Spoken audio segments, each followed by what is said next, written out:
যেহেতু কি আছে জলসাতে কোনো প্রশ্নের জবাব দেওয়া যাবে না। এই সিস্টেমটা আমাদের আলিমরা অনেক ভুল করে, খারাপ ভাবেন না, আমার কথাটা আগে পুরো বুঝে নেন। যারা মাদ্রাসার শিক্ষক বা আলেম আছেন তারা জানেন আমাদের মাদ্রাসার আমরা একটা বিভাগ রেখেছি, যে বিভাগটার নাম হলো ফাতাওয়া বিভাগ। আছে ফাতোয়া নিতে গেলে কিছু হাদিয়াও দেওয়া লাগে, দিতে হয় না?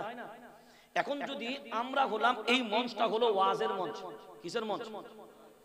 ওয়াজের মঞ্চ। এই ওয়াজের মঞ্চে যদি ওয়াজের মঞ্চ আলাদা, ডাক্তারের চেম্বার আলাদা, উকিলের চেম্বার আলাদা, কি বললাম? এখন বলে ডাক্তারের চেম্বারে কেউ গিয়ে বলে, স্যার আমি খুব বিপদে পড়েছি, একটা মার্ডার করে ফেলেছি স্যার, আপনি অনেক বড় ডাক্তার স্যার, আমার একটা ব্যবস্থা কি করে করা যায়? কেউ জান? জলে বলেন না কেন? আর কোন ডাক্তার বলবে হ্যাঁ যখন আমার কাছে এসছো দেখি এই আইনের কোন কোন ধারায় তোমাকে কিভাবে বাঁচানো যায় বলবে? তোমার যদি অ্যাপেন্ডিসাইড হয়, ব্রেন টিউমার হয়, তুমি যাও যে চেম্বারে গেছো ওর সুরাহা পাবে। আর তুমি যদি মার্ডার করেছো, অন্য কোনো অপরাধ করেছো, তো কোন চেম্বারে যাবে? ল সেকশনে যাবে। কোন সেকশনে? জোরে বলেন। দুনিয়াতে যদি এই সিস্টেমটা মেইনটেইন করেন, এটা হলো ওয়াজের মঞ্চ। কিসের মঞ্চ? ওয়াজ মানে হলো নসিহতের জায়গা। কিসের জায়গা? নসিহতের জায়গা। এই নসিহতের জায়গায় আমাদের কিছু বক্তারাও আছে, আমি বর্তমানে দেখছি, আসলেই জবাব দিয়ে দিচ্ছে, না দেবেন না।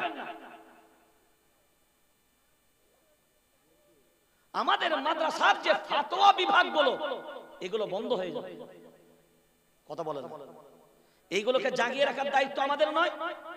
আমরা আমাদের ফাতোয়া বিভাগের কাজ আমরা করব কেন? ডাক্তারের কাজ যদি উকিল না করে, উকিলের কাজ যদি ডক্টর না করে, সেলুনওয়ালা যারা হয় তাদের হাতেও খুর থাকে, তাই তো? আর সার্জনদের কাছেও। এখন বলেন আপনার যদি সার্জারি করার দরকার হয়, সেলুনে তো যাবেন নাকি? তার বেলায় তো ভালো বোঝেন। এখন বলেন সে যে খুর চালাতে, সে কি খুর চালাতে পারে না?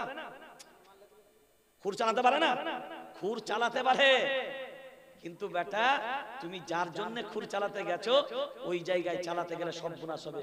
আমাকে কাগজটা একবার দেন, যে কোনো একটা কাগজ দিলেই হবে, আপনাকে সহজে বোঝাচ্ছি। ধরুন আমাকে একটা প্রশ্ন দিলেন, আমাকে এইটা আমাদের ইমাম উলামায়ে কিরাম যারা আছেন তাদেরও জানা দরকার। আমাকে প্রশ্ন দিলেন, আমি হলাম একজন বক্তা, বলেন ফাতোয়া দিবার অধিকার কার আছে? সবাই বলেন। আমি তো মুফতি না, কথা বলেন না কেন? তাহলে যদি ডাক্তার উকিলের কাজ না করে, উকিল যদি ডাক্তার কাজ না করে, তারা যদি একে অন্যের কাজটাকে শ্রদ্ধা সম্মান করে এবং অন্যের জ্ঞানটাকে শিক্ষাটাকে যদি তারা সম্মান করতে পারে, আমরা কোরআন হাদিসের ইলম ওয়ালারা এটা সম্মান করতে পারবো না? আমি যদি স্টেজ থেকে ফতোয়া গুলো, আমি যদি ফতোয়া দেওয়া শুরু করে দিই, তাহলে আমাদের মুফতি সাহেবদের সম্মান গুলো তো শেষ হয়ে যাবে। কেউ খারাপ ভাববে না কথাটা?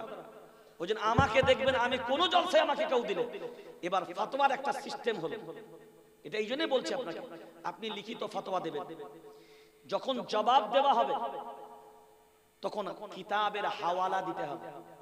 কি বললাম? জোরে বলেন। কিতাবের হাওয়ালা দিতে হবে।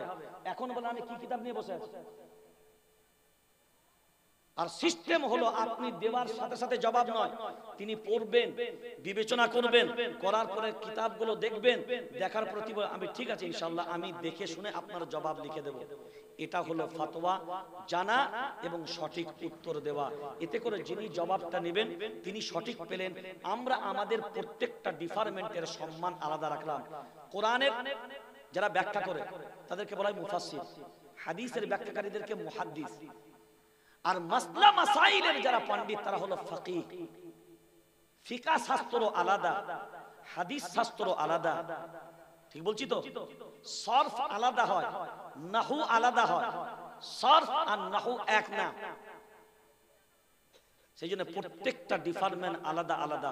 ওই জন্য আমি সম্মান করে আপনাকে বলছি, এই সিস্টেমটা আমি চাচ্ছি যে ইনশাআল্লাহ আমি যতটা পারবো ইনশাআল্লাহ পরিবর্তন করব। আর যখন এখান থেকে এই যে আমাদের যারা দেন হয়তো তারা নিশ্চয়ই তারা পণ্ডিত বটে, আমি বাবু অত পণ্ডিত মানুষ না যে আপনার সব প্রশ্নের ও দিলি আমি জবাব দিয়ে দেবো, কারণ আমি একটা সিস্টেম মেনটেন করে চলার চেষ্টা করি, কারণ ফট করে বলা সেইটা আমি একদম মূর্খতার পরিচয় সেই জায়গায় রাখি না। তো সেই জন্যে আমরা কোনো ফাতোয়ার ব্যাপারে আসলে মাদ্রাসায় আমাদের একটা ফাতোয়া বিভাগ চলে, ওখানে আমরা যাব, ফাতোয়া নেব, 500,000 টাকা আমরা ওখানে জমা করব, কারণ প্রত্যেকটা শিক্ষার একটা দাম আছে। কথা বলেন, এর এখান থেকে যখন পেয়ে যাবে ওই মূল্যটা আর দেবে কে? সম্মানটাও দেবে না, মূল্যটাও দেবে না। সেই জন্য এই সিস্টেমগুলো আমরা ইনশাআল্লাহ মেনটেন করব। সেই জন্য আমি প্রশ্নটা আর জিজ্ঞাসাও করলাম না যে কি প্রশ্ন, ও জানারও দরকার নাই।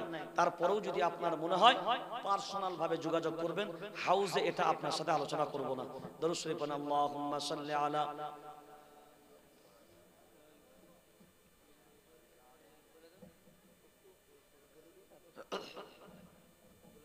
আচ্ছা, কমিটির ছেলেরা যাও তো আবার একটা নিয়ে চলে আসো তাড়াতাড়ি করে। আর সমস্ত সাথীদেরকে বলা হচ্ছে যে আপনারা কেউ চেয়ার থেকে উঠবেন না, হযরত দোয়া করার পর উনি চলে যাবেন, আপনারা চেয়ারে বসে থাকবেন। আপনাদেরকে ওই চেয়ারে বসা অবস্থায় তাবারক দেওয়া হবে এবং মা বোনদেরকেও দেওয়া হবে।